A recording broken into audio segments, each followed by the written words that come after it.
This is Wednesday, February 13, 2013. I'm Cindy Kelly, and we have with us Alex Wellerstein. Alex, could you say your name and spell it, please? Alex Wellerstein, Wellerstein, and it's just Alex, nothing fancy. Great, thank you, Alex. Alex, give us a little background as to your education and how you've come to know about the Manhattan Project and related subjects. I'm a historian of science. I have a PhD from Harvard University. My work is on the history of nuclear weapons secrecy from the Manhattan Project to the present, and so I've been looking at nuclear weapons and everything about them for some time now. And tell us about your blog. I run restricted data, the Nuclear Secrecy Blog at nuclearsecrecy.com, which is a forum for all sorts of unusual nuclear things that I've run across in the course of my research, and a place to talk about some of the bigger issues that come up when looking into the history of nuclear weapons. So how would you rate your sense of humor on a scale of 1 to 10? It really depends whether or not you have a dark sense of humor or not. I've found that some people would rate my sense of humor very highly, and some people would see it as an immense liability. Well, I love your sense of humor. At any rate,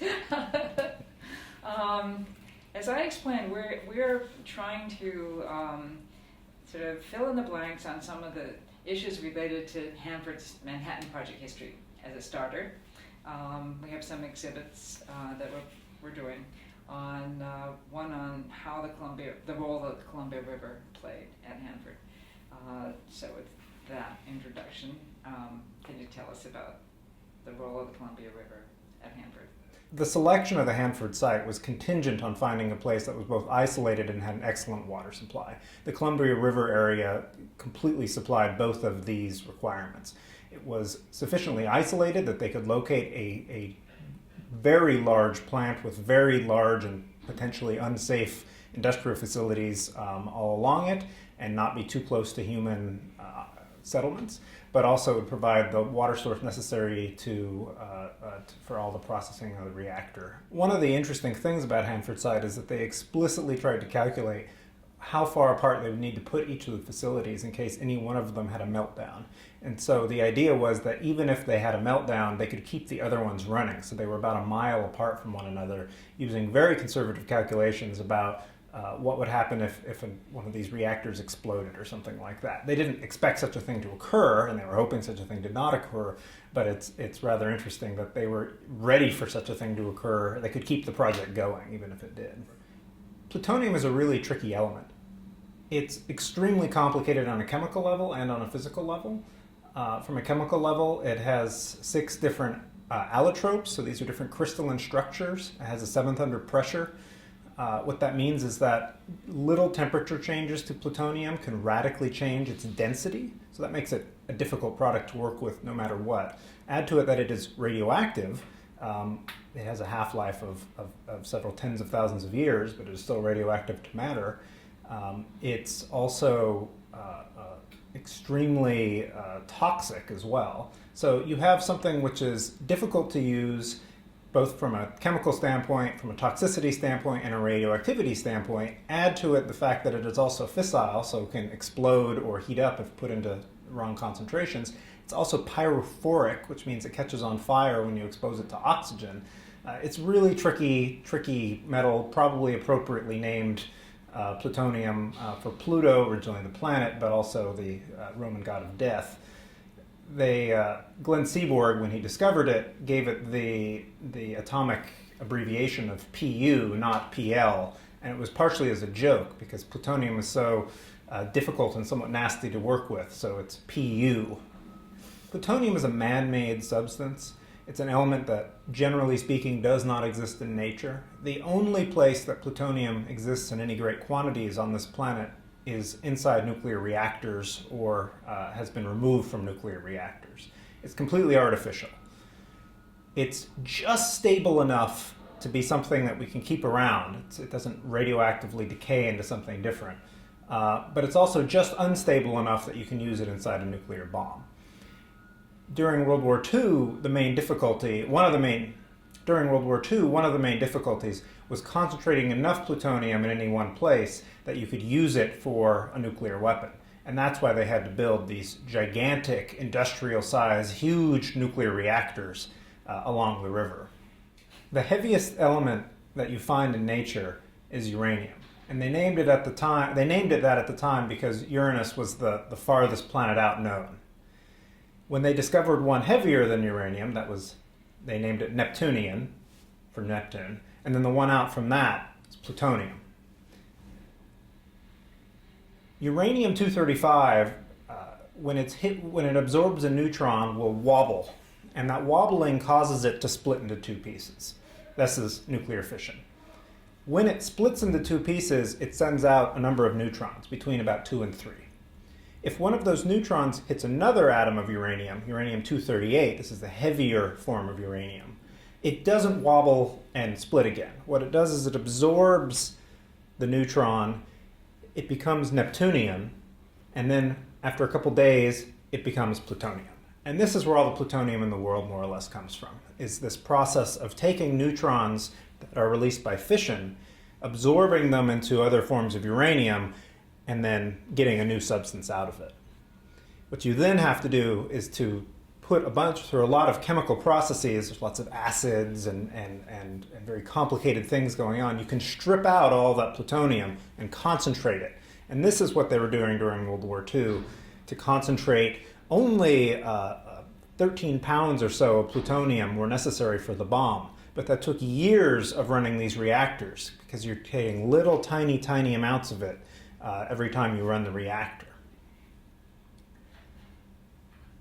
Plutonium is also fissile. So that means that if plutonium gets hit with a neutron, it too will wobble and split and release energy in neutrons. The amount of energy released every time that plutonium does that is about enough to move a speck of dust visibly, which doesn't sound very impressive, but remember, we're talking about atoms here, which are just absurdly small. So the best metaphor I can come up with for understanding that order of magnitude, it's as if an ant was kicking the space shuttle and the space shuttle shuddered a little bit. And that'd be very impressive, especially when you start ramping up how many fissions you have inside of a nuclear weapon. So every one of those plutonium fissions is a generation. So if those neutrons go out and make 2 more atoms fission, that's another generation. You do 2 or 3 more, each of those atoms do 2 or 3 more atoms, that's another generation. When you get up to about 80 generations, so that's 2 to the 80, it's a very large number, it has a lot of zeros after it, that's about 20 kilotons, 20,000 tons of TNT explosive equivalent. So all those little specks of dust, you add them up within the space of maybe a nanosecond, so a very small amount of time, and that's enough to destroy an entire city. The thing that most people didn't realize at the time of the first atomic bombs, and most people don't realize now, is that the amount of plutonium you need for a nuclear weapon is very small. It's actually much smaller than the amount of uranium-235 they used during the war. So during the war, the highly enriched uranium they developed for the little boy bomb on Hiroshima, that's about 64 kilograms of uranium. So that's 100 and something pounds of uranium that they were using. That's a very large amount. The amount of plutonium they used was about 9 kilograms, so that's about 13 pounds. And that's about the size of a softball. So it's a softball's amount of plutonium with all sorts of other things stacked around it, because the whole goal of that bomb was to compress the plutonium. And that takes all these explosives and all these complicated detonators and electrical switches and things like that. But it's really only about 13 pounds of material that actually is responsible for that energy output. And that's something that even President Truman found completely flabbergasted. And he wrote in his diary at the time, only 13 pounds of this metal destroyed an entire city. It's a rather profound idea. The uranium in the little boy bomb was not exceptionally large. I mean, 64 kilograms is a lot of uranium, but it's very dense. It's very heavy. It's much denser than the kinds of metals we deal with on a regular basis. So if you had a little cube of uranium, it would weigh, a substantial amount just by itself. The amount that they used in the bomb was, they separated it into 2 pieces. One was sort of a stick. And it was probably about this wide, so maybe 5 or 6 inches maybe, and then had a diameter of 2 or 3 inches. And so that's at one end of the bomb, this sort of stick. And the other end is a tube, and the tube is somewhat larger. The tube is a little bit wider, but still pretty small. All of this is fitting within a standard artillery barrel. So if you ever see any pictures of sort of like a bazooka or something like that, it's a little bit bigger than that.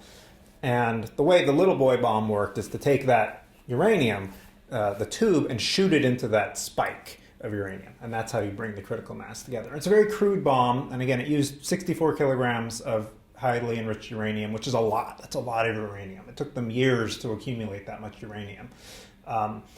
After they used the implosion bomb for the first time at the Trinity test, Oppenheimer even said to Groves, why don't we not use the gun type bomb? Why don't we take that uranium and split it up into more implosion bombs? But it would have taken too long. Groves said, we don't have the time to figure out that. That's a completely re-engineering of the bomb. One of the things in the post-war period that was very important was finding ways to use highly enriched uranium and plutonium together, because that way they could have as many bombs as they wanted to, because they had Oak Ridge producing all this uranium, they had Hanford producing all this plutonium, and being able to use both of them in the same bombs meant that they could very easily expand and scale up their stockpile. That's interesting, because I thought it was talking about the fusion bomb, so you're having fission bomb detonating the fusion bomb. Well, they do that later. That's in 51, 52, right. They figured that out. Yeah. They did mix the metals? Yes. That was one of the first things they tried to do in 1948 when they had their big Operation Sandstone. This was the first big, let's try out new weapons designs. The first tests after the war, Operation Crossroads, was just the same weapons they'd made during World War II. I mean, exact same weapons, exact same cores they had been experimenting with. And that was just an effects test. Nothing new was done there. But by 48, they're trying out brand new designs, and among them are using mixed fuels, so that's highly enriched uranium and plutonium together, and also new ways of designing a bomb so that you could use even less material and get the same amount of explosion, which allows you to, again, increase your stockpile. This was their major concern after the war. Hanford somewhat went to seed in the years immediately after World War II. The output declined. Part of this was technical, because it turned out that their carbon in their reactors was expanding under all the irradiation. They didn't completely understand how these materials would be influenced by having all these neutrons bouncing around. It's still a tough thing to figure out ahead of time. And they had to shut down B reactor for a while because of this and figure out how to make it work better. But also organizationally, after World War II, the Army was still in charge until 1947, but wasn't sure what it was supposed to be doing. It was taking longer than they had expected for civilian legislation to pass, for an Atomic Energy Commission to take over. And even then, there was a whole difficulty of them figuring out what they were supposed to do. And so it's not until about 1948, 1949 that they start getting the atomic production back up to speed again. And the American nuclear stockpile was almost nothing until about 1950. I mean, it was maybe double digits at the end of the 1940s, but it was very small. And this was actually one of the biggest secrets out there, that by 1947 they had basically no bombs ready to use in case they needed to. They could have put them together over the course of a couple months. They had fissile material, but it was so immensely small. And by the 1950s, they've ramped up the entire production line, and suddenly are now talking about hundreds and hundreds of bombs and things like that we associate with the Cold War. But it was actually much later than most people realize.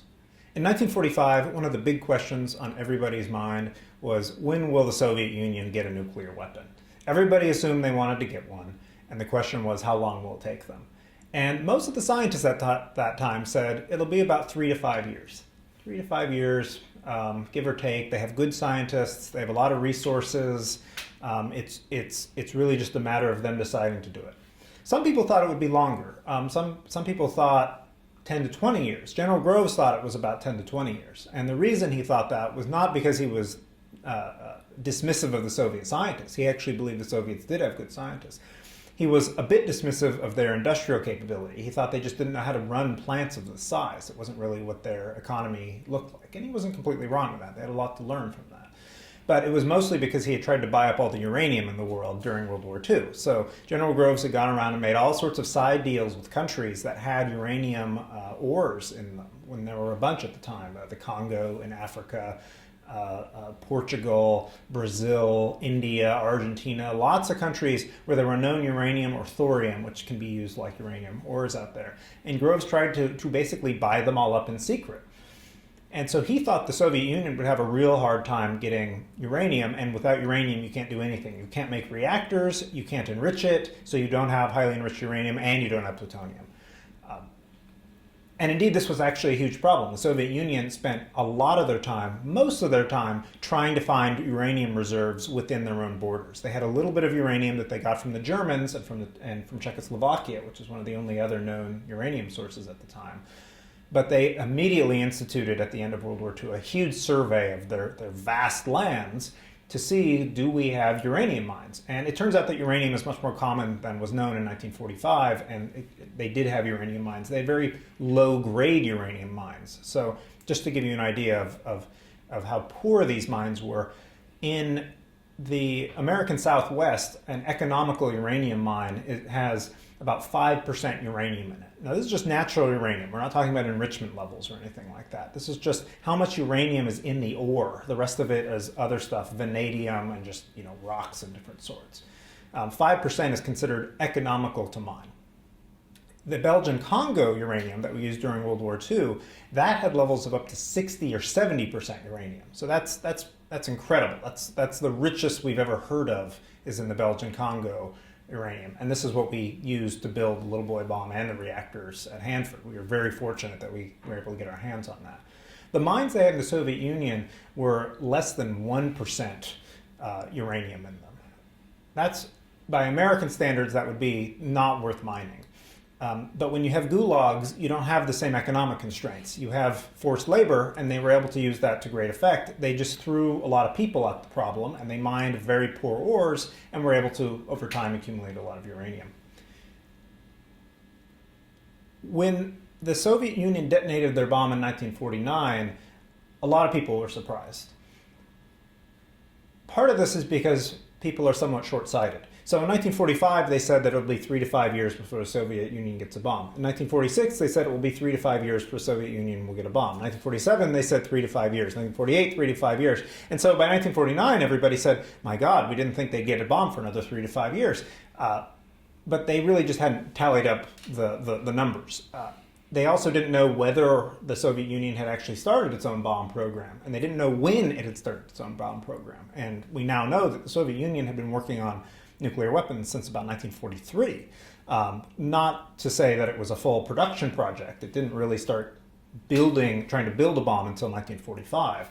But they were thinking about it, and they were getting American information through espionage. They had at least 3 major spies at Los Alamos. They had a number of other spies around. They may have had other information that we don't even know about today. And from this, they were able to get a very good picture of what the American work was, and a very good picture of what they needed to do to make a bomb.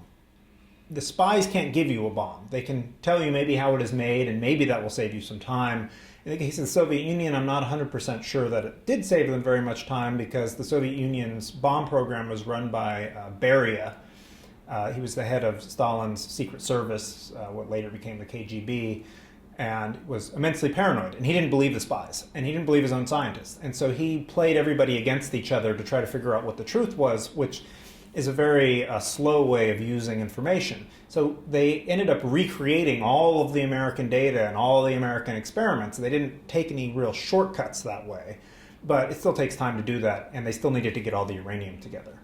One of the amazing things about the Soviet nuclear project is that almost none of the people working on it knew that they had espionage information.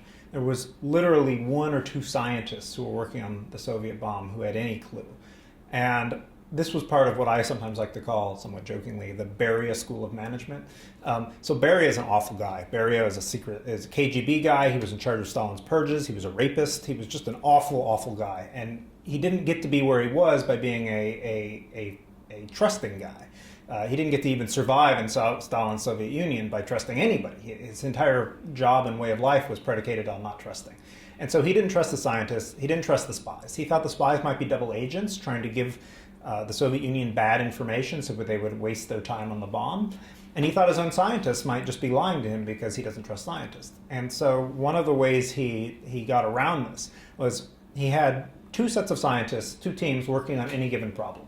So that if they came up with different results, he could call them together. They wouldn't know that the other team even existed. He could call them together and say, so scientist team A, you got different answers than scientist team B. Which of you is correct? And all these scientists know in the back of their head, if I'm wrong, then I'll be accused of being a traitor and I'll be sent to a gulag. And so this is a very, disturbing motivator, but it'll do.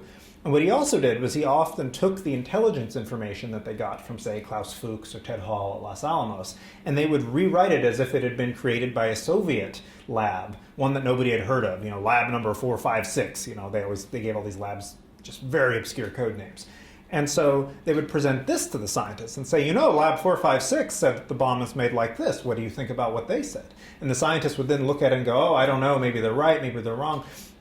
They had no clue that it was espionage information. And so many of the Soviet scientists, for years afterwards, and even after the Cold War, said, we didn't copy the bomb from the United States. We had to build it ourselves. And this is partially correct. They did have to rebuild every little part on it. The bombs are not exactly the same. They're obviously related to one another, and Beria wanted the first Soviet bomb to basically be a copy of the Fat Man device because he knew it would work, and he also knew that if he failed, he'd be in big trouble with Stalin himself. But only years later were they able to look at all of these different blueprints and things and say, oh my God, these weren't even made by Soviet scientists. We were really looking at American information. So the initial impetus for the American bomb project was a fear that the Nazis were themselves trying to get an atomic bomb. And it was not an entirely unjustified fear. Nuclear fission had been discovered by a team located in Berlin. Heisenberg, one of the great scientist of his age, was living in Germany, and Hitler had a penchant for fantastical weapons. He pursued a number of sort of out-of-the-box ideas for winning the war. He used these rockets. He had all sorts of weird plane designs, first jet engines. I mean, a lot of things that were actually weapons that would become important in the next war, Hitler was trying to do during World War II. So imagining that he would be looking into atomic weapons is not a far-fetched idea.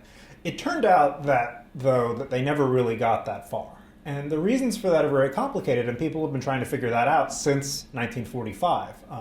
The Alsos mission, one of Groves's programs, its whole purpose was to try and figure out what did the Nazis do, why did it fail, can we get as many Nazi scientists as possible, things along those lines.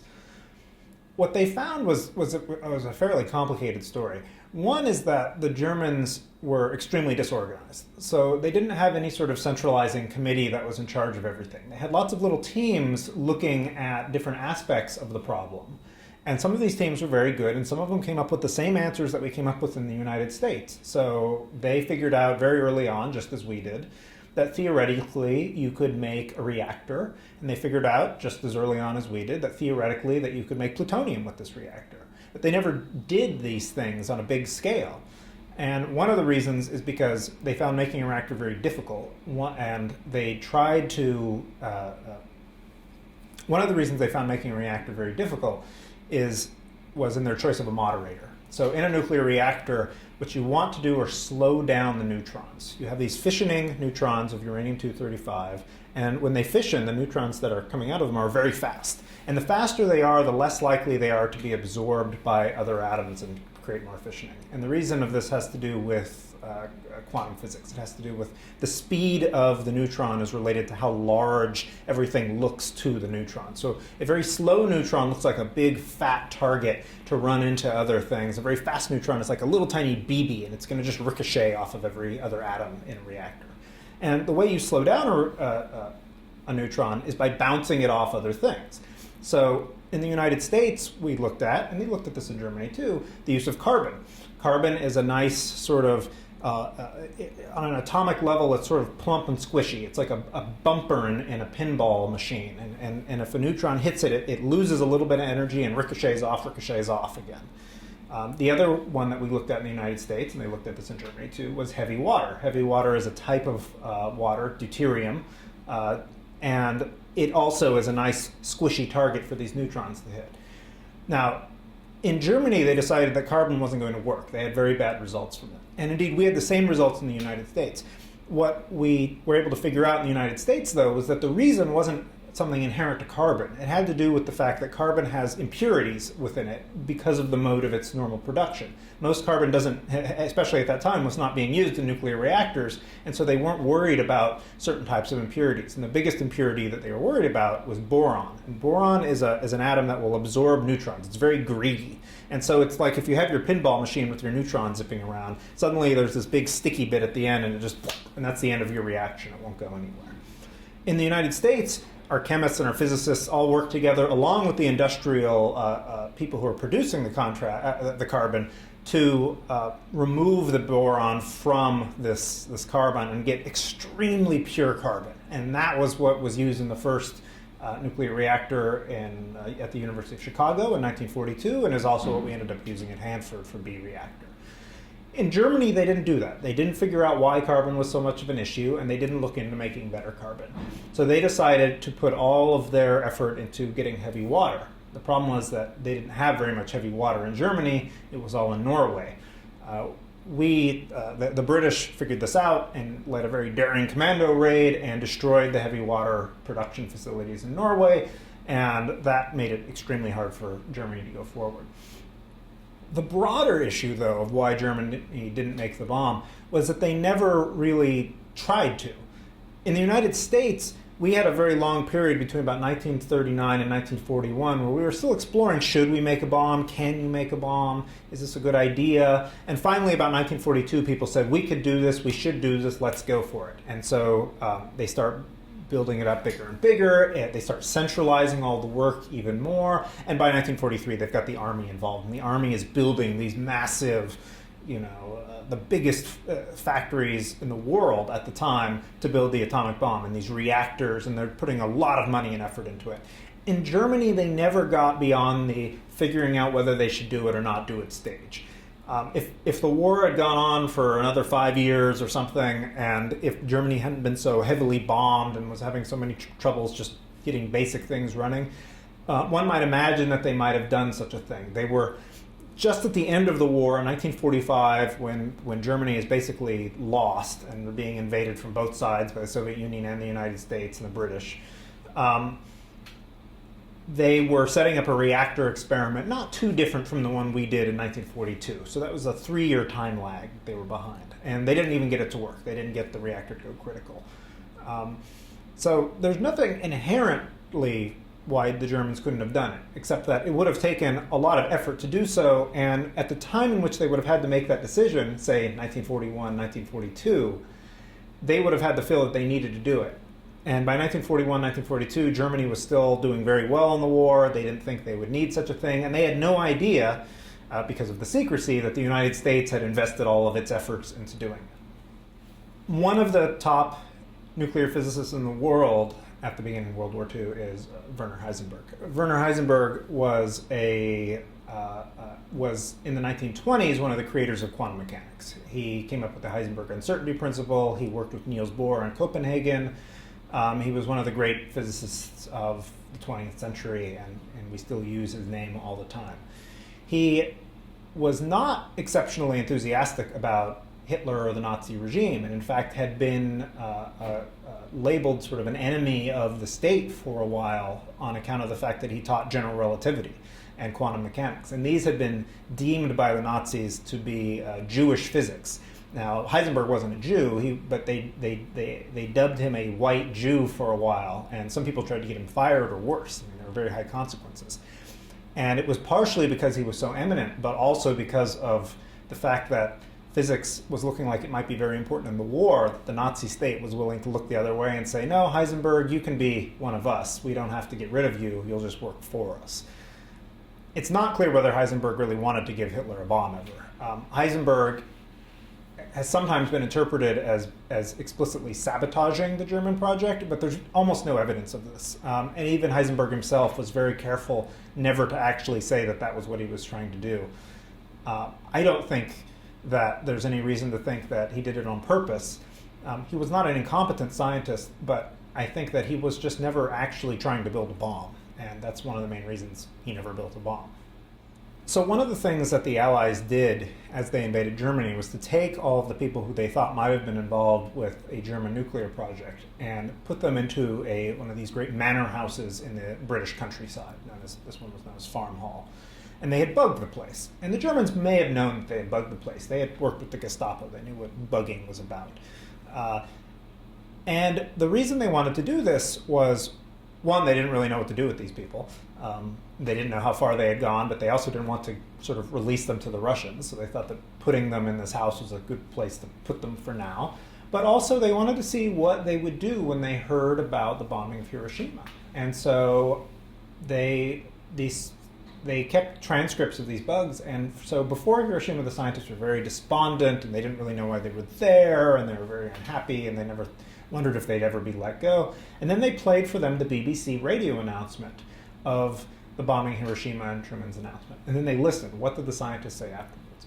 And it's really a fascinating study. So some of the scientists, Otto Hahn, who discovered fission, so he's sort of the great-great-grandfather of the bomb in a way, was despondent and even talked of suicide. And he felt that he had all this blood on his hands and that it was just an awful situation.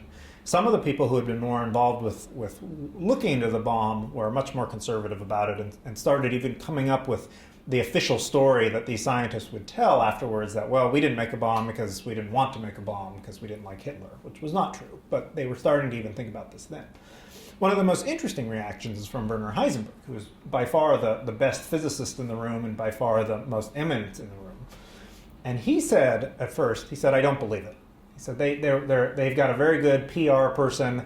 They've dropped a very big regular bomb, but they can't have done it. It's just not possible. And then he starts to loosen his ways after the other scientists say, Heisenberg, are you just saying this because you didn't make one and you think you're wrong? And he said, no, that's not why I'm saying this. And eventually, though, they start giving more information. And by the next day, he's ready to give a lecture to the other group about how they made a bomb and ready to tell them exactly what he thought happened just based on the information that he was able to get from the story, which was things like how large the explosion was and other little details that was dropped out of one plane and things like that, which puts a limit on how big it has to be and stuff like that. So it's actually kind of an amazing thing. The German scientists expressed genuine shock that the United States did this. None of them said, oh yeah, we knew that was going to happen. And part of that's a nice reflection that the secrecy to some degree did work. None of them realized the United States was that far ahead of them in making a bomb. And on the other hand, once they knew that a bomb could be made, it did not take them very long to figure out more or less how the United States did it without any access to any other information. They just did it based on what they had already known about nuclear physics and about how to make a bomb. So it tells you a lot, I think, about, one, what the German state of mind was, in the sense that they were not really as far along as the Americans had thought they were, but also that they were extremely capable people. They were not fools in any respect. When we usually talk about how the Manhattan Project started, we talk about this letter that Albert Einstein wrote to President Roosevelt. And he wrote this letter in October 1949 that said, Dear President Roosevelt, I'm worried about the Germans. Maybe we should spend some money looking into whether nuclear bombs are possible. And Roosevelt said, okay. And this is sort of the beginning of the American effort, but it was very disorganized. It was very small. It was not a bomb production program. It was an exploratory program. Basic science, is a bomb something to be worried about? And it was very slow even along those lines. It was run out of the National Bureau of Standards, which is not what anybody thinks of when they think of cutting-edge science and research or anything like that. No offense to the National Bureau of Standards, but that's not what they do for the most part. And it was kept very secret. Roosevelt wanted it to be very secret. But it's also the case that a lot of people just didn't think it was very important. And for even very top-level people, so like President James Conant, the head of Harvard University, as late as 1941 was saying, I don't think we should worry about this problem very much. We should be taking the physicists and having them work on things that look like they'll be really useful, like radar, for example, and all the other wartime issues that are scientific problems that are going to come up. An atomic bomb might be workable in the far future, but it's not a problem for this war. It's somewhat science fiction-like. And their conclusions were not entirely wrong. What they had found was that making an atomic bomb would be incredibly hard. It's in this period, this late 1941, so this is 2 years now after the Einstein letter, and that's kind of the conclusion they were at, which is that it could be done, but it's extremely hard. They get a group from the United Kingdom shows up and sends them a report. And this is what's known as the MAUD report. And the MAUD report explains, more or less, that the British think that you could make an atomic bomb pretty easily, that you wouldn't need that much enriched uranium, and that it would be completely worth spending a lot of money on. And this actually completely changes the atmosphere in the United States. There were a few people who still thought a bomb was important in the United States before they got this report, but after this report, there becomes a sort of cabal of very top-level physicists and administrators who are really interested in trying to make an actual bomb. And these include Vannevar Bush, who ran the Office of Scientific Research and Development, James Conant, the president of Harvard, Ernest Lawrence at UC Berkeley at the Radiation Laboratory, Arthur Compton at the University of Chicago, and Harold Urey, who was working at the time, I think, at Columbia. And these people got very excited about the idea that that a bomb was actually feasible, that it wasn't just science fiction, that it wasn't something that could only be built in 10 years. And so by 1942, early 42, they've completely gotten control of this bomb research program from the National Bureau of Standards. And what was initially called the Uranium Committee, which is a very explicit description of what they're looking into, they actually called themselves the Uranium Committee, which is a nice sign that it isn't that secret. And they changed that to the S1 Committee. S1 completely means nothing. It's just a very secretive term, and they didn't want anybody to know that it's concerned with uranium. So it's really this British report that gets things started in the United States. Before then, if the British had not come in, the odds are that the United States would have continued to be disorganized and continue to just be a very exploratory program of the sort that actually was going on in Germany throughout this whole time. So the British report is sort of the spur. One of the ironic things is that the initial American assumptions were actually correct. It was really hard to make the bomb. It was not an easy thing at all. The initial estimate by Vannevar Bush for how much it would cost the United States to build a bomb was $400 million. The reality was that it cost $2 billion, so he was off by 5 times. And that's quite a difference in estimation. So there's some irony. The British were required to get the Americans invested enough in the bomb project that they would actually pull it together, even though it was completely wrong about how easy it was to make a bomb. One of the things that's really distinguishing about the American nuclear weapons program is the level of secrecy. And it was, even during World War II, it was understood to be a level of secrecy higher than any other military program. And this was actually language that President Roosevelt used. It all stems from Roosevelt. We often wonder why was it kept so secret? Roosevelt, from the very beginning, said, we're going to keep this very, very secret. He mandated to Vannevar Bush that he maintain absolute secrecy, as he put it. It was to be, the fact that there even was a secret was itself a secret. The fact that they were even worried about the atomic bomb was itself a total secret. And that's a very unique situation. In most cases with military programs, you kind of know there are military programs. So today, if someone was at Los Alamos, if you went over there and said, what's going on in there, the fellow could say to you, oh, I can't tell you, it's a secret. And you'd say, oh, yes, it's a secret, because I know that there's a secret program there. During World War II, even the fact that Los Alamos was a secret was itself a secret, which is very complicated. So if you went to Los Alamos and said, what's there, they couldn't say a secret military program. They would just say, I don't know what you're talking about, and hope that you went somewhere else.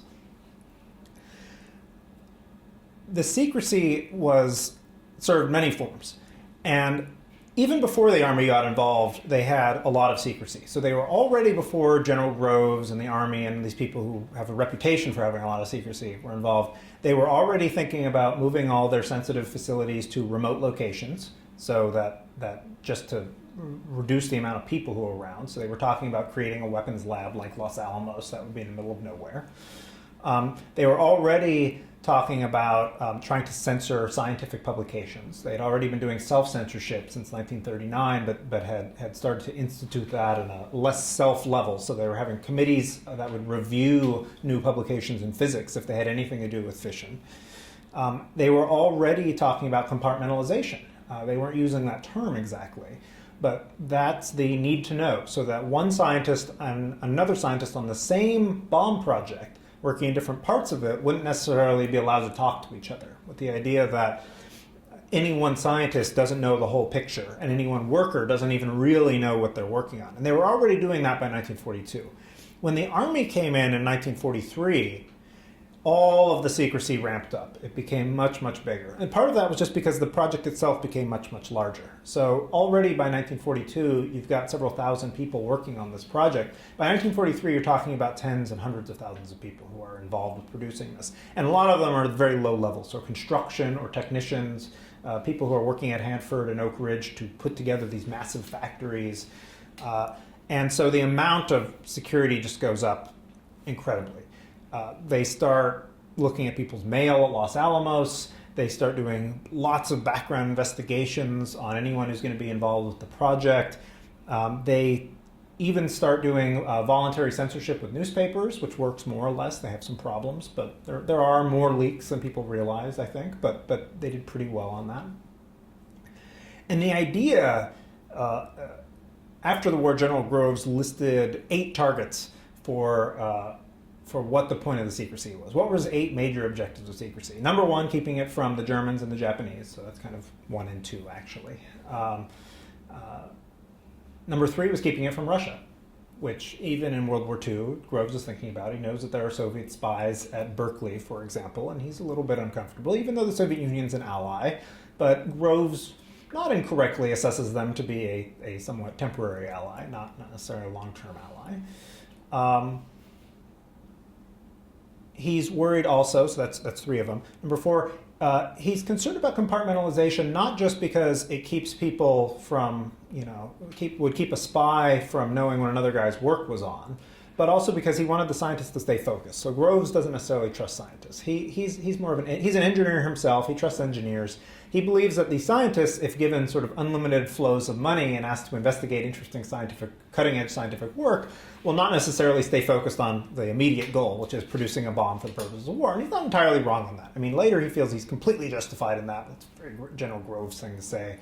But he's not entirely wrong that they would tend to diverge, if not watched over. He wanted to keep Congress out of the loop. And this is sometimes a bit surprising. They ended up telling 7 congressmen over the course of the war what they were doing, just to make sure they were willing to sign off on their secret budget requests and things like that. But he was very much afraid that if that information got to Congress, that it would slow everything up, that there would be hearings where every physics professor would get up and say, we should be looking at nuclear weapons, things that would actually necessarily be in favor of him. He didn't think people were going to go out and say, we shouldn't be building this, but he's worried that people would say, we should be, and then Groves would be in the awkward position of sort of denying that they were, but kind of they are, and things like that. So he actually wanted Congress out of the loop. He also didn't think, and this is probably also correct, that Congress would approve of spending this much money on such a what sounded like a science fiction project. Until the bomb is actually made, it's not at all clear that it was a good idea to make it. He was worried about people trying to talk to the president. He was worried about people trying to initiate policy decisions about whether the bomb could or should be used. And he just felt that would gum up the entire works and they would never build a bomb if everybody was constantly talking about it. And maybe he was right, for better or worse on that. So what's interesting is that Groves had many, many reasons for secrecy. And we can ask ourselves, did these work? Did each of these work? And in terms of Germany and Japan, they seem to have been genuinely caught off guard by them. They were genuinely surprised. And this was one of the goals of the secrecy towards the end of the war. Groves wanted to surprise and shock the Japanese, because if it was very shocking, he thought it might convince them to surrender. If it was something they expected to happen, it would be easier for them to just regard it as yet another horrible thing that happens in war. As for the Russians, we now know that Groves was not successful in this. There were at least 3 spies at Los Alamos. David Greenglass, who was Julius Rosenberg's brother-in-law, he was not a very high-level person, but he knew some things, and he did give away things that were classified, like information about the implosion bomb. Ted Hall, the youngest member of the Los Alamos scientific team, he was a Harvard undergraduate. He gave quite a lot of information to the Soviet Union. And most importantly was Klaus Fuchs, a member of the British delegation, originally a German, and the mild-mannered Klaus Fuchs, who everybody trusted. And he was actually the babysitter when they would have these Los Alamos parties, because he was so quiet and trustworthy. They'd give him their children to watch. He turned out to be the biggest spy of the Manhattan Project, and he gave information on pretty much everything they were working on to the Soviet Union, and continued to do so for many years after the war. And so in that respect, the secrecy completely failed. Whether or not we want to evaluate whether the overall program was a success or a failure, it's just a very complicated question, because you have to take into account all the different ways it operated and what the goals of it were. So after it was found that Klaus Fuchs was a spy, General Groves was hauled before Congress to talk about how this could have happened. And he was defensive in the way that you might expect him to be. But he said to Congress, look, our secrecy apparatus was mostly meant to protect from accidental leaks or disclosures. So it was mostly about making sure that the Wall Street Journal or the New York Times did not have a big cover story about the Manhattan Project, because that would have ruined everything, especially with regard to the wartime goals of Germany and Japan. It was not designed to catch people who were sort of hardened spies, people who were dedicatedly deceptive and keeping people away. He also said, but this was when it was only known that Klaus Fuchs was a spy, he said, we also weren't in charge of Fuchs' security. Fuchs was a British scientist, and he's a member of the British delegation. And Groves said to the British, do you want us to do security background checks on your scientists? And the British said, no, that wouldn't be proper. We will take care of all the security on our end. And we'll worry about our scientists, you will worry about yours. And after the war, Groves was very unhappy with this outcome, because it turned out that they had done almost no background checks on Fuchs. And if they had done any background checks on Fuchs at all, they would have known that when he was in Germany, he was a dedicated communist. He was a member of the Communist Party. The reason he had to flee Germany was because he was a communist, and he was fighting, with the brown shirts in the streets and things of that nature. And he was not a mild-mannered guy in Germany. He was very politically on the edge of the spectrum. And it was only when he went to the United Kingdom and then the United States that he became this quiet, not talkative, politically uninvolved person, which, if in retrospect, it's very easy to see a shift there and see that this person is potentially untrustworthy, but nobody really thought about it at the time. Fuchs's colleagues and friends were completely shocked by the fact that he was a spy as well.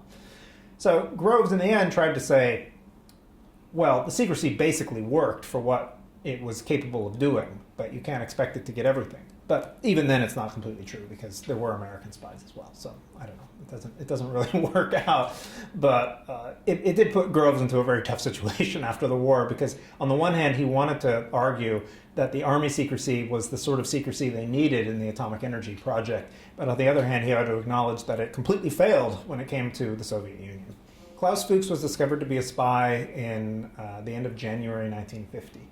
And he was discovered partially through this project known as Venona, which was decrypted Soviet intelligence cables, and they were able to triangulate who Fuchs was through there. This was one of the great decryption coups of the Second World War, was finding all these communications between Soviet spies and being able to figure out what they said. And they said things like, our agent is at a secret place working on a secret program, and they were able to figure out that the secret place was Los Alamos, and the secret program was the bomb, and the agent they eventually figured out was Fuchs. And they confronted Fuchs in England, and Scotland Yard confronted him. He had gone back there, and he confessed the whole thing, which was very convenient, because they didn't want to actually tell how they knew it was Fuchs, because they didn't want to give away that they had decrypted all these Soviet cables. And so Fuchs confessed to the whole thing and said, I'll cooperate. And they convicted him. And under British law, spying for an ally, he was spying for the Soviet Union when they were on their side, was not a serious crime. I mean, it was not serious enough to get you killed. It wasn't not a capital punishment. Yeah. So they sentenced Fuchs to many years in prison. He only served a few of them. He served about 7 years in prison, and then they let him emigrate to East Germany. And when he went to East Germany, he was put in charge of a physics institute there, one of the biggest ones in East Germany, and was regarded somewhat as a hero. But he was by that point he had been very he was no longer doing anything military as far as we know. He sort of became a very hardened communist. He had and he lived out his life there, and he died in the 1980s, I believe. One of the interesting things about Fuchs is that he was central to 3 nuclear weapons programs. He was part of the American Manhattan Project. He went to Los Alamos. He was involved in designing the initiator for the plutonium bomb. He was also involved with the electrical system at Oak Ridge and numerous other issues, the implosion program. He then went back to the United Kingdom, and he helped them build their first bomb in the 1950s. And of course, during this whole time, he was spying for the Soviet Union and was very crucial to them building their own bomb. So he's actually one of the more central figures in the nuclear age, though he's not especially as well known as some of the other characters. If we imagine an atom, and we have this idea that we usually learn in grade school of a bunch of electrons zooming around, and then at the center is this very dense positive nucleus. Now, we mean that it's positive in the sense that it's full of protons. Protons are positively charged. So it's the same sort of positive that we mean with like a magnet. We have a positive and negative pole. And as we know from if we take 2 magnets, if you try to put the positive and a positive pole together in a magnet, they'll repel each other very violently. If you put a negative and a positive pole together, they stick. So one question that immediately comes to mind is, so why does a nucleus stay together at all? It's all these little positively charged particles, protons, and positive repel. So if you put 2 protons next to each other normally, they'll zip apart very fast. They don't want to be next to each other. And the reason is that there's another force at work in a nucleus, and this is known as the nuclear force, which is not a very interesting name, but that's what it's called. And this means that all subatomic particles inside of a nucleus are somewhat attracted to one another. So you have 2 forces at work. One is that positive things repel from each other, but also these nuclear forces cause these particles to want to stick together. And this is where neutrons come in. So neutrons are also subatomic particles in a nucleus, but they have no magnetic charge. So they are not going to be repelling whatever. They're neutral. But they do have this nuclear force. So if you start trying to balance a bunch of protons in an atom, and you put in all these neutrons as well, you'll overcome that repulsive force, and it'll instead be a force that holds it together.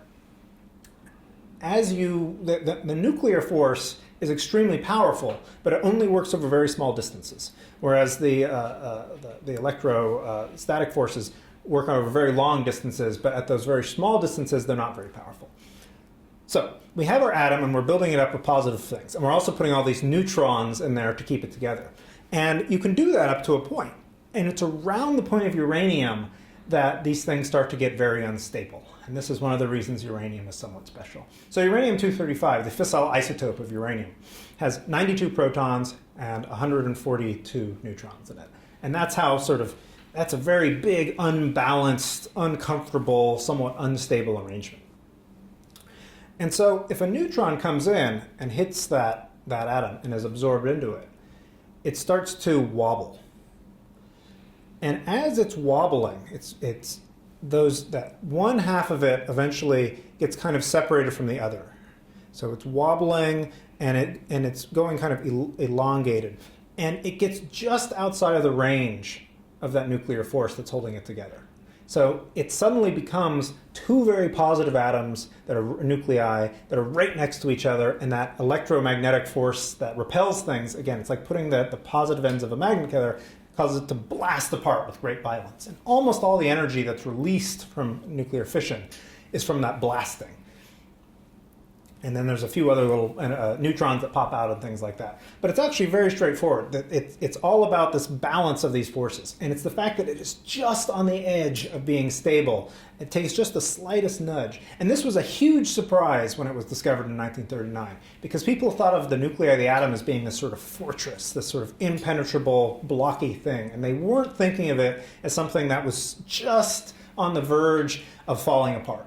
And that something as small and insignificant as a neutron could cause such a giant fortress to blow apart was completely unexpected and caused just a huge amount of excitement among the physicists of the day.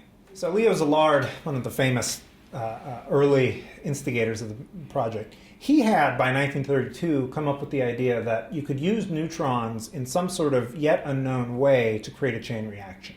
And the reason you could do this is because neutrons are neutrally charged. So you can shoot them into atoms, and they won't just sort of bounce off the electrons or bounce off the protons. If you try to use charged particles, it will not work.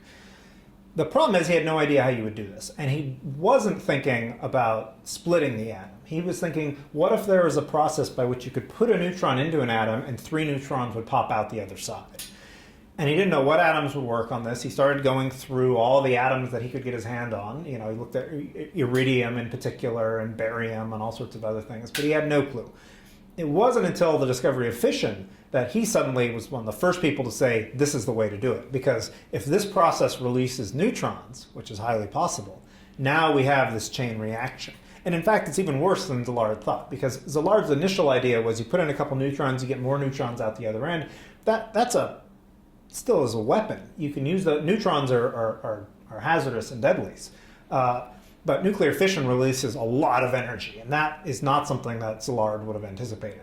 This is, again, as much energy you need to kick a speck of dust. That's a phenomenal amount of energy for an atomic process, something as small as a nuclear. There's nothing, the only things that rank higher than that are like antimatter collisions and things of that nature, but it's a phenomenal amount of energy. So in 1938, Enrico Fermi has a program, a research program, where he is using neutrons to irradiate different substances and see what happens. And this is a good physics project in 1938.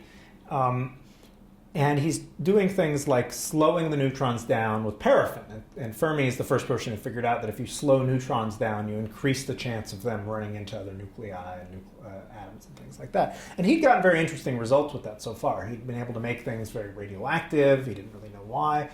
And he got these results back from uranium in particular. And Fermi thought he had discovered a new element. He thought he had gone beyond uranium. And he dubbed this new transuranic element hesperium. And he was very happy with this. He wrote a paper on it. And it was one of the reasons they gave him the Nobel Prize. And it was later discovered by Otto Hahn and Lisa Meitner that actually Fermi was wrong. He wasn't creating new, bigger elements at that stage. What he was doing was splitting uranium into tinier elements. And he was confused. What he was calling hesperium was really a form of radioactive barium, which is just a regular small atom that had been split from nuclear fission. So it's one of the ironies that Fermi is the sort of first person to ever produce nuclear fission artificially, as far as we know, but he didn't understand what was happening, and he got a Nobel Prize for it anyway. The fission was discovered by a team that was originally based in Berlin, and it was Otto Hahn and Fritz Strassmann, but also Lisa Meitner and her nephew, Otto Frisch.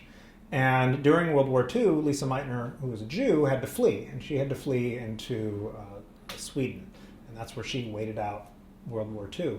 While she was there, Otto Hahn and Fritz Strassmann were continuing their experiment. It was a very small experiment. It could fit onto a large dinner table. And the idea was to bombard uranium with neutrons, like Fermi had done, and then to do very complicated chemistry to figure out exactly what the result was. And that was the real trick of what they were doing.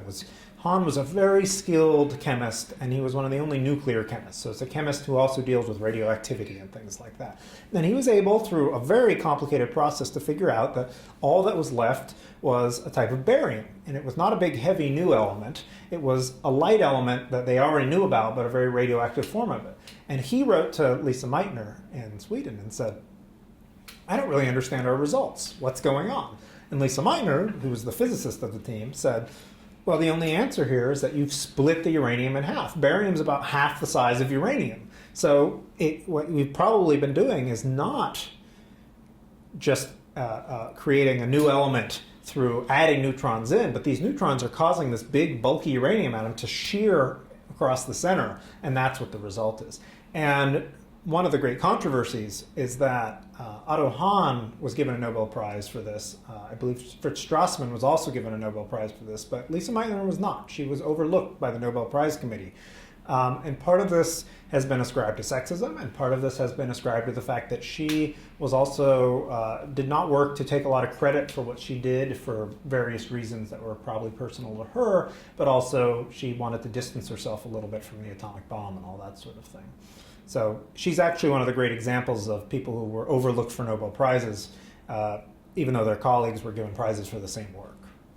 By late 19th century, scientists realized that the atom is not the most fundamental unit of matter, that there are things inside that are even smaller than atoms, subatomic particles. And they don't really know what all these are yet, but they know that there's a whole world out there that they don't quite understand.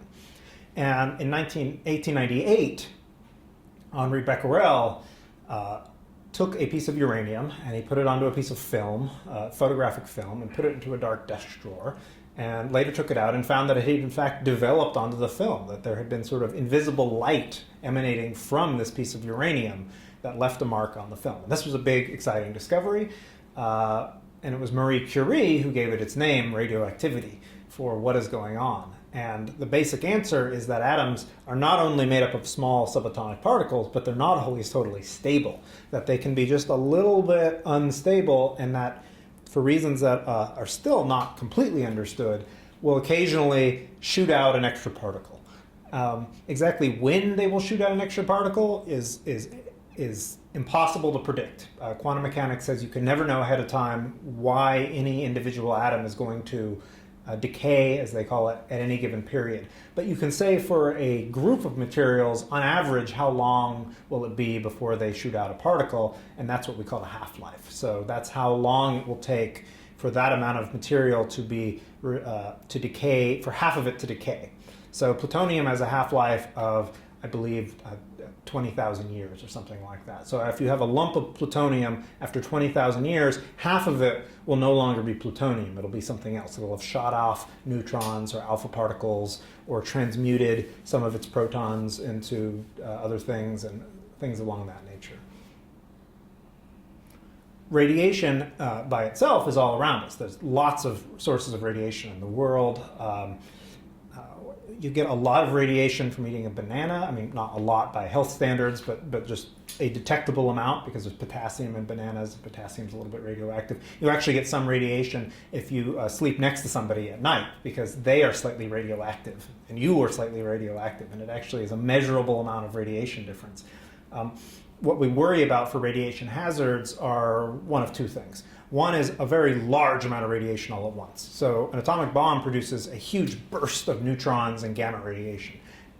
Inside of a nuclear reactor is a lot of radiation. These are very, very powerful amounts of radiation, and that's the kind of radiation that if you go too near to it, you can die within either seconds, or if you're exposed to a burst of it, you can die within weeks. It's a very unpleasant way to die. The other thing that we're worried about with radiation are long-lived, weakly radioactive substances that can be uptaken by the body. So there's an inverse relationship to how powerful radiation is and how long it sticks around. So some atoms, like the ones that you get from nuclear fission, these unstable pieces, are extremely radioactive. They're the kind of thing that'll kill you dead within seconds. But they only stick around for a couple of hours at the most because they're so radioactive that they spit out all their energy at once and they don't have anything left. Things that are right in the middle in terms of there's stuff that has almost no radioactivity and is around forever. And then there's stuff that's around for on the orders of thousands of years or hundreds of years or even tens of years. And if those substances get inside of you, then they can sit inside of you and radiate and radiate and radiate. And so this is one of the big fears with things like nuclear fallout. It's not that initial radiation that kills you, it's that later radiation that lingers, and maybe it's radioactive carbon, for example, or radioactive strontium. Strontium looks very chemically like calcium. So if you drink milk with strontium in it, your body will say, oh, what a nice piece of calcium I have here, and it'll put it into your bones. And it'll just sit there and radiate and radiate. If you get enough of that within you, you're exposing yourself over the long term to a lot of radiation. And so in certain people who have, say, worked in uranium mines are exposed to a lot of radon gas.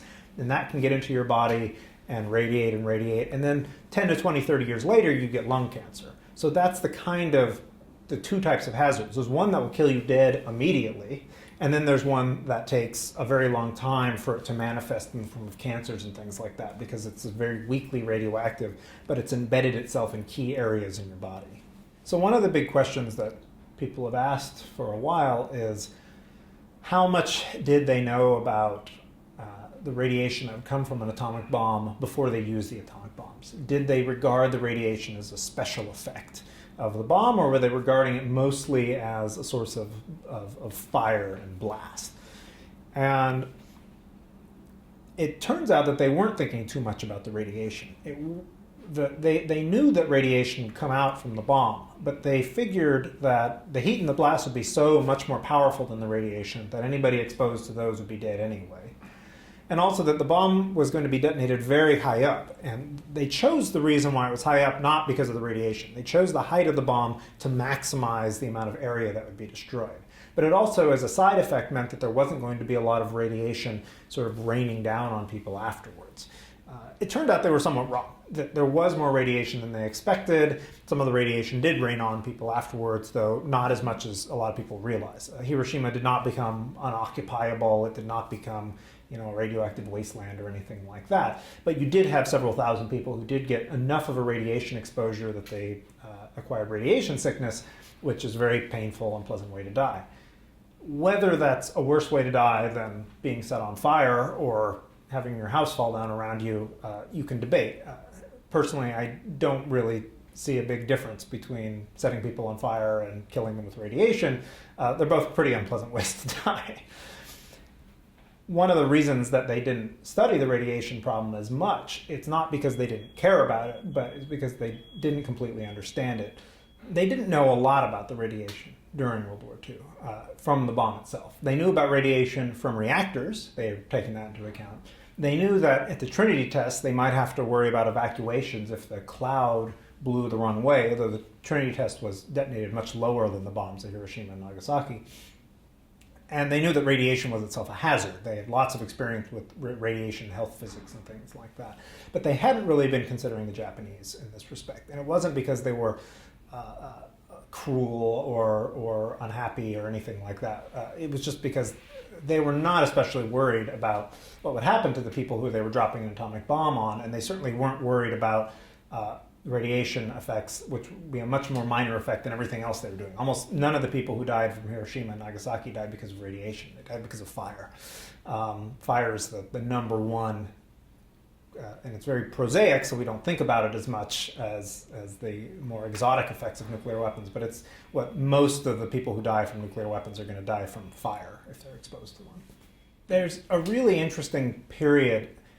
There were some people at the time that they were building the atomic bomb who thought of it as being qualitatively completely different than anything else that had come before. And then there were other people who thought of it as being a better way to firebomb. So we were already running firebomb raids on Japan and Germany during World War II. And these were massive, massive raids. We're talking about hundreds and hundreds of planes, B-29s, dropping tons and tons and tons of napalm and magnesium and explosives and things to make these gigantic conflagrations, these very big fires to kill and destroy lots of houses and to kill lots and lots of people. And they kill huge amounts of people. One major raid on Tokyo leaves 1 million people homeless. I mean, these are disasters on an almost unimaginable scale.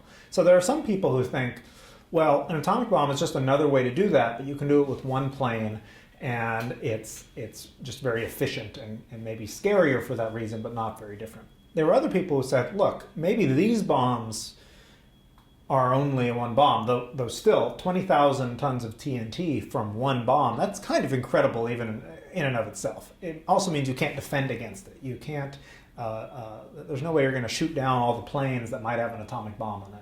It's going to completely change things, and this is only the beginning. They're going to get much bigger, and many of the people in the Manhattan Project knew that it could get much, much bigger, and they were looking forward to even things like hydrogen bombs, things that were in the millions of tons of TNT equivalent. They were already thinking about these things by 1945. and they thought it was going to be a real revolution. And so one of the goals of General Groves in the immediately after using the bomb on Hiroshima, and also the one in Nagasaki, was sort of to convince the world and convince the public and convince the Japanese that this was a completely different weapon, unlike any other weapon. And Truman's famous speech, which was not written by Truman, of course, it was produced by General Groves' organization, says this is an atomic bomb. This is a force of nature. And the idea was that maybe the Japanese, with their various religious beliefs and their sort of very hierarchical approach to things, maybe they won't want to surrender to an American soldier. Maybe they will capitulate, though, to the power of the sun. Maybe they'll capitulate to the powers of the universe, as they called them. And in a way, it's public relations. I mean, on some level, they're very similar. On some way, though, there's a lot of evidence that this worked. Not so much in the sense that the Japanese emperor said, well, there's no way we can possibly, this is totally different. But there is evidence that he looked at it and said, well, here's a good way for me to save face and to say, I can say to my people, well, what am I going to do? They have the power of the universe on their side, even if he may or may not believed it. So there's a lot of debate as to, did the atomic bomb stop it? Was it a question of the atomic bomb and the invasion of the Soviet Union? Was it a question of they were going to lose anyway? It's pretty clear they were going to lose anyway, but at what cost? It's pretty clear the Soviet invasion of Manchuria was very important to them, as it would be to anybody who didn't want to be occupied by the Soviet Union, which most people at the time would have thought was a pretty bad way to go.